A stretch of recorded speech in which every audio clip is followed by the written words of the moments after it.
Have you ever met someone who seems to pull you close only to push you away the moment you begin to matter? Someone who looks at you with depth but hides behind distance, whose silence speaks louder than words? We often mistake this behavior for indifference. But what if it is something else? What if it is fear disguised as control, longing masked by withdrawal? In the quiet tension between wanting love and running from it lies one of the most mysterious expressions of the human heart. To understand this paradox is to see the fragile truth of how avoidants love, cautiously, silently, and often through the very walls that keep them apart. The conflict between desire and fear within an avoidant is not a surface-level hesitation, but a profound psychological battle that defines how they relate to love itself. Deep inside, an avoidant yearns for connection as much as anyone else does. The longing for intimacy, belonging, and understanding lies dormant in them, buried beneath years of self-protection. Yet, the moment love begins to approach, something ancient stirs, a primal anxiety that whispers of loss, engulfment, and the collapse of self. Love for them is not merely affection or companionship, it represents the ultimate test of their inner equilibrium. Where most people experience intimacy as warmth and safety, the avoidant experiences it as danger, a signal that their carefully built walls are about to be breached. This inner contradiction creates a constant emotional push and pull. On one hand, they crave closeness. They want to be seen, valued, and held in another's presence. On the other, that very closeness threatens the fragile sense of control they have over their emotional world. To an avoidant, control equals safety. Losing it, even in love, feels like dissolving into someone else's needs, expectations, and emotions. Thus, when they meet someone who evokes strong feelings, they feel both drawn and repelled. Their heart leans forward, but their psyche retreats. This oscillation between wanting and fearing is not manipulation, but a survival reflex developed over years of emotional conditioning. The roots of this conflict often reach back into early experiences where vulnerability was unsafe or unmet.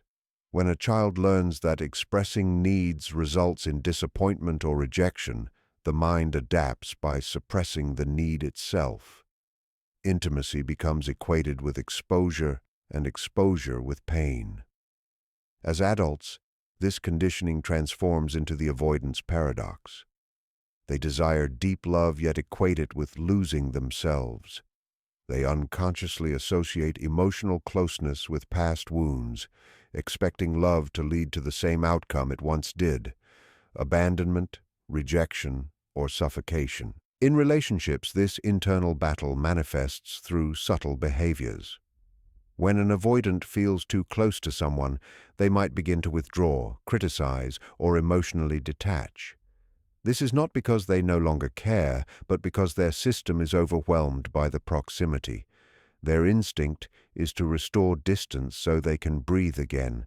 To the partner, it may look like indifference, but to the avoidant, it feels like survival. They test whether love can exist without demanding too much closeness.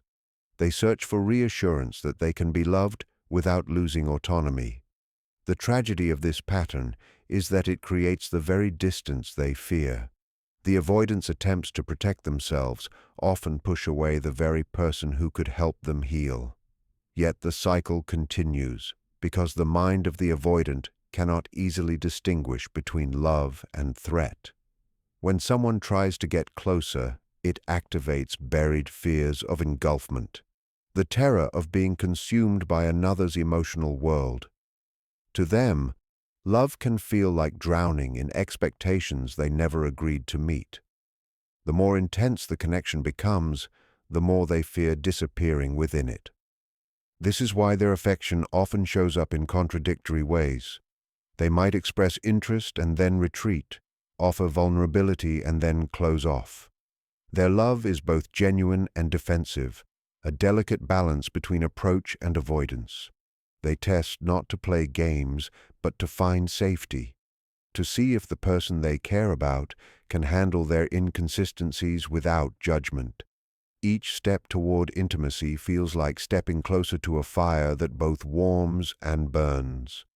At its core, the avoidance testing behavior is a reflection of the conflict between the longing for unity and the instinct for self-preservation.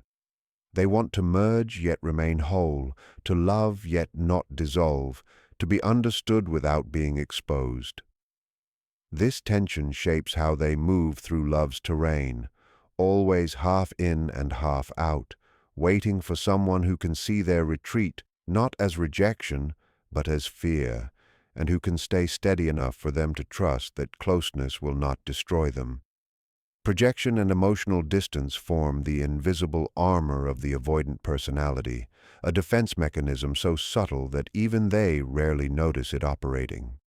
Deep within them resides an unhealed wound, often born from experiences of emotional neglect or inconsistent love. This wound teaches them a dangerous lesson, that to need someone is to risk disappointment. Instead of confronting this pain directly, the avoidant psyche externalizes it, projecting its own fears and insecurities onto others. They begin to perceive rejection before it occurs, betrayal before it happens, and abandonment before it's even possible. This projection is not conscious deceit, but a means of self-protection. It allows them to maintain emotional distance under the illusion that they are simply being cautious, when in truth they are trying to prevent history from repeating itself. When an avoidant enters a connection that begins to feel emotionally charged, their mind instinctively scans for threats. A late reply, a tone of voice, or a subtle shift in attention can be interpreted as signs of disinterest. To them, these small cues confirm their inner belief that closeness always leads to pain. In this way, projection becomes a self-fulfilling prophecy. They fear rejection, so they anticipate it. They anticipate it, so they behave defensively. Their defensive behavior then pushes the other person away, confirming what they believed all along. The cycle feeds itself endlessly, reinforcing their conviction that intimacy is dangerous. The avoidance distance, therefore, is not a rejection of the person they care for, but a reflection of how unsafe vulnerability feels. Their emotional detachment is like a psychological reflex. They withdraw not because they have stopped feeling, but because they are feeling too much. They repress their longing under layers of indifference, believing that if they appear detached, they will remain safe. To love deeply is to risk being seen, and being seen feels unbearable when one's inner self is filled with old shame or fear. They may even convince themselves that others are the ones who cannot be trusted, when in reality it is their own mistrust of love itself that builds the wall. Projection also distorts how avoidants interpret affection. When someone shows them care, they may doubt the sincerity behind it. They wonder if it's manipulation, pity, or temporary interest. This suspicion does not stem from arrogance, but from an inability to believe they are worthy of consistent love. Their unconscious mind keeps them at a distance from the very thing they crave, like a person holding a flame yet afraid to be burned. By projecting their fears outward, they avoid looking inward at the unresolved emotions that created them. Emotionally, this pattern manifests as a strange mix of coldness and yearning. The avoidant may appear composed, indifferent, or even dismissive on the surface, while internally they are flooded with longing and anxiety. They oscillate between wanting to be pursued and fearing to be found. When someone gets too close, they withdraw. When that person walks away, they feel abandoned. The projection of fear ensures that love always remains just out of reach, because the avoidant cannot let themselves believe it is safe to receive it. This defensive distance allows them to maintain a sense of control over their emotions. To be emotionally available would mean surrendering to uncertainty, and uncertainty to them feels like standing on the edge of a cliff with no ground beneath.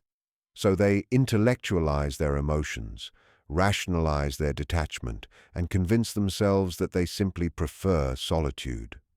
In truth, solitude feels predictable. Other people, with their expectations and needs, awaken the dormant fear of being hurt again. The tragedy lies in how the avoidance projection distorts reality. They do not see others as they are, but as reflections of their own unresolved pain. Every potential partner becomes a mirror that threatens to show them what they most wish to avoid: their vulnerability, their fear, their unhealed self. The emotional distance they create becomes both a prison and a shield, keeping others out but also keeping their own heart locked away.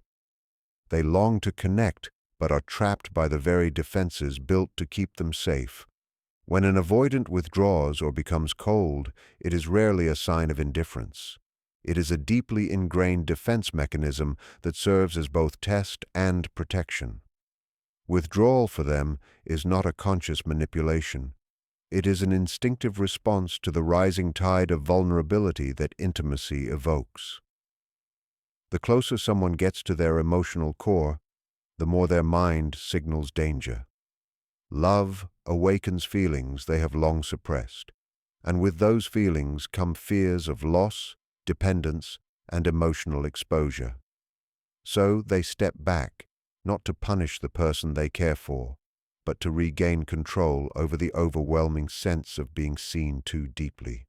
In their world, closeness equals risk, and withdrawal becomes the only way to feel safe again. This pulling away is often misunderstood by their partners as rejection or emotional coldness. But for the avoidant, it is a silent plea for reassurance, an unconscious test of whether the person will remain present even in the face of distance. They do not articulate this test because they themselves do not fully understand it. It is an emotional language written in absence rather than words. Their silence and space become a stage upon which they measure love, not by how affection is shown, but by how patience is maintained. They want to see if their partner's care can survive their retreat, if love remains steady even when they stop reaching out. To them, this endurance proves something crucial, that love can exist without engulfment. The avoidance withdrawal is also an attempt to balance two opposing inner needs: the need for independence and the desire for connection. When those needs clash, they instinctively choose autonomy. They have spent much of their lives equating emotional closeness with the threat of losing themselves. As a result, even when they are in love, they crave distance to remind themselves that they still belong to themselves. When emotions grow too intense, they pull back to reestablish that internal boundary. Their withdrawal becomes a ritual of self-preservation, a way to quiet the chaos that intimacy brings. However, the act of withdrawal is not only about creating space, it is also a hidden way of observing. While they seem distant, avoidants are acutely aware of how others respond to their silence. Do you chase, accuse, or withdraw as well? These reactions tell them everything about whether you are safe. If you respond with anger or pressure, it reinforces their belief that intimacy is dangerous and controlling. If you remain calm, grounded, and consistent, it begins to erode their fear. In this way, their retreat is not just an escape, but an unconscious method of gathering emotional data. They are testing not your love in words, but your stability in uncertainty. Inside, this process causes great conflict. Avoidants often despise their own pattern of retreat, yet feel powerless to change it. They are aware that their coldness hurts those they care about, but their fear of being emotionally consumed feels even more unbearable. The moment they sense their independence slipping away, their nervous system goes into defense mode. Emotional withdrawal becomes the only available tool to restore safety.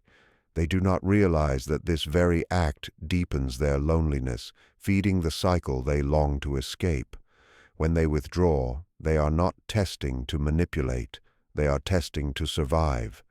The absence they create is a form of self-soothing, a way to regulate emotions they never learned to handle in closeness. They retreat into solitude, trying to convince themselves that distance will calm the storm inside. But paradoxically, the silence amplifies their longing. They begin to miss the connection they tried to avoid, wondering if the other person still cares, if love will still be there when they return. Their return, when it happens, is often hesitant, filled with quiet hope mixed with guilt. It often appears as emotional pacing. The avoidant sets the tempo of intimacy, revealing themselves in fragments, then retreating to regain composure. They may decide when contact happens, how deep conversations go, and how much affection they can tolerate before it feels overwhelming. To their partner, this behavior may look calculated, but within the avoidant's mind it feels necessary.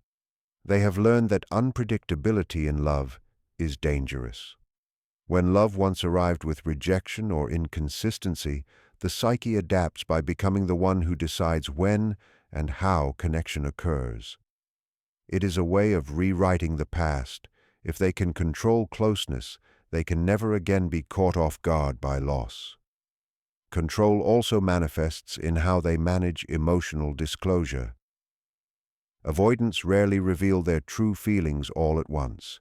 They test the waters with hints, measured gestures, and subtle vulnerability to see how safe the environment feels. If the response is too intense or demanding, they quickly close off. Their goal is to regulate the emotional atmosphere, keeping it within tolerable limits. This self-regulation is their armor, a way to maintain balance in situations that would otherwise trigger deep anxiety. They fear being swallowed by another's emotions, so they keep the boundaries tight, defining how far others can come before it feels like an invasion. Yet behind this control lies a deep yearning to surrender. They long to experience the freedom that comes with being loved without fear, but the very idea of losing control feels like dissolving into someone else's world. Their testing behavior, creating distance, withholding responses, or delaying emotional connection, is an unconscious way of determining whether the other person can respect their boundaries. They are not testing loyalty in the traditional sense. They are testing safety. They want to see if the person they care for can give them space without resentment, patience without pressure. When someone reacts with frustration or demands closeness on their terms, it reaffirms the avoidant's belief that intimacy equals control by the other. Only when someone can stay calm and consistent despite their distance do they begin to trust that love can exist without threat. This need for control extends beyond emotions into the structure of the relationship itself. Avoidants prefer predictability. Sudden expressions of affection, spontaneous declarations, or intense emotional exchanges can feel intrusive. They may downplay their feelings, intellectualize conversations about love, or use humor to deflect vulnerability. It's not that they lack emotion, it's that emotion feels too vast to contain. Control offers the illusion of stability, allowing them to engage with love while keeping its unpredictable nature at bay. However, maintaining this control comes at a cost. The more they manage the dynamics of closeness, the more distant they become from the authentic flow of love. True intimacy requires a degree of surrender, something that terrifies them. Their efforts to stay safe often make them feel isolated, trapped in a cycle of managing emotions rather than experiencing them. They crave connection but fear the loss of autonomy that comes with it. This paradox keeps them suspended between two worlds, one where they are in control but alone, and another where they could be loved but must relinquish their grip. For the avoidant, control is a test not just for others but for themselves. It is their way of asking, can I remain myself and still love another? Can closeness exist without consuming me? Each act of restraint, each moment of silence, is a quiet attempt to answer these questions. They are not trying to dominate the relationship, but to protect their identity within it.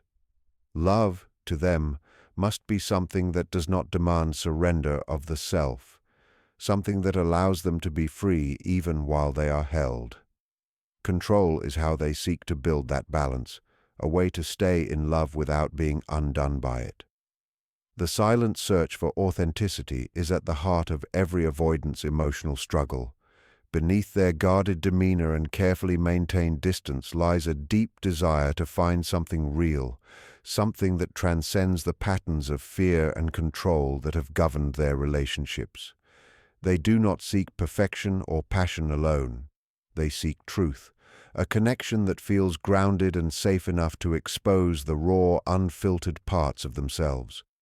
But the paradox is that the very defenses they use to stay safe often prevent them from experiencing the authenticity they crave. They long for someone to see through the walls without trying to tear them down, someone who can recognize the fear beneath their detachment and still remain present. To the avoidant, authenticity is not about grand gestures or constant emotional expression. It is about consistency. They have known love that was conditional, affection that vanished when they showed their true emotions. So now they test the world quietly, observing whether people can meet them as they are, without demanding a version of them that conforms to expectation. Their silence, their retreat, even their hesitation to share, are ways of asking an unspoken question. Will you still be here when I am not easy to love? They look for signs of emotional steadiness, for patience that does not guilt or manipulate. It is in the calm persistence of another's presence that they begin to believe authenticity exists. For the avoidant, the search for authenticity is also a journey of self-recognition.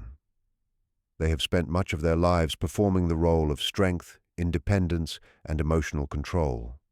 To drop that mask feels like exposing something fragile and unfinished. Authenticity requires vulnerability, and vulnerability to them feels like walking into fire. So they test the waters slowly, revealing fragments of their inner world in moments of deep trust.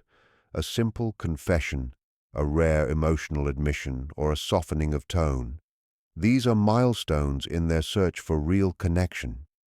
Each time they are met with understanding instead of rejection, they take another small step toward emotional freedom. But their fear of disappointment remains powerful. They have learned through experience that authenticity can be dangerous, that showing one's true self often invites rejection. To protect against this, they have built a careful facade of self-sufficiency. They convince themselves they do not need anyone, that love is optional. Yet, in quiet moments, when the noise of the world fades, they feel the ache of loneliness that even control cannot silence. It is in those moments that their soul hungers for authenticity, not just from others but within themselves. They begin to question whether their emotional armor, once a source of protection, has now become a cage. When they meet someone who embodies authenticity, it both attracts and terrifies them. The presence of genuine emotion feels magnetic, yet overwhelming. They are drawn to it because it represents everything they secretly want, to be seen, known, and loved without pretense. But they also fear it because it threatens to dismantle the defenses that have kept them safe. They may pull away, retreating to process what they feel, not because they reject the person, but because they are unaccustomed to being met with such transparency. In this retreat, they are not testing love's strength but its patience. They need to know if authenticity remains steady even in silence. Their ultimate desire is to experience love that does not demand them to perform or pretend. They want to know that they can exist in their entirety, flawed, distant, emotional, inconsistent, and still be accepted. Authenticity to them means safety, not in the absence of conflict, but in the presence of understanding. It means being able to share their truth without fearing punishment or abandonment. This is why they are drawn to people who are calm, grounded, and genuine. They seek someone who will not mirror their chaos but anchor it, someone who does not chase their affection but allows it to unfold naturally. In the end, the avoidance tests are all part of this search for authenticity. They push and pull, withdraw and return, not because they enjoy emotional games, but because they are searching for evidence that love can survive honesty. They are asking, in their quiet way, if someone can hold space for both their closeness and their distance, their fear and their desire. Deep within, they hope to find a love that is not built on performance or idealization, but on truth, the kind of truth that stays steady even when the heart trembles. Authenticity, for them, is not just what they seek in others, but what they must rediscover within themselves, learning that love can be both safe and real when they finally stop hiding from who they are. In the hidden architecture of the avoidance heart, every retreat, every silence, every moment of detachment is not a rejection of love but a struggle against fear. Their tests are not designed to punish. They are desperate attempts to feel safe in a world that once taught them that love and pain are inseparable. They do not seek to manipulate, but to measure, to see if the person they care for can stand steady in the storm of their contradictions. Behind their withdrawal lies a longing for someone who will not interpret their distance as disinterest, but as defense, who will recognize that love for them is not simple, but sacred in its vulnerability. To love an avoidant is to enter a landscape shaped by both tenderness and tension. It requires patience to see through the armor, to stay when silence feels endless, and to understand that beneath every test lies the question, can I trust you not to hurt me? They are not asking for perfect understanding, only for presence, someone who does not chase when they pull away, nor abandon when they return unsure of how to stay. The avoidance heart opens not through pressure but through peace, not through insistence but through acceptance.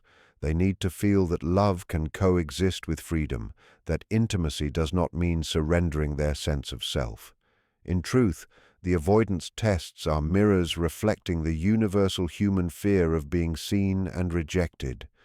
We all, in some way, test love to see if it will endure our worst parts. For the avoidant, that testing is simply louder, more guarded, more entangled with history. But when met with empathy instead of frustration, those tests can become bridges rather than barriers. In that moment, love transforms from something they fear into something they can finally trust. So if you find yourself loving an avoidant, remember, you're not fighting their heart, you are fighting their past.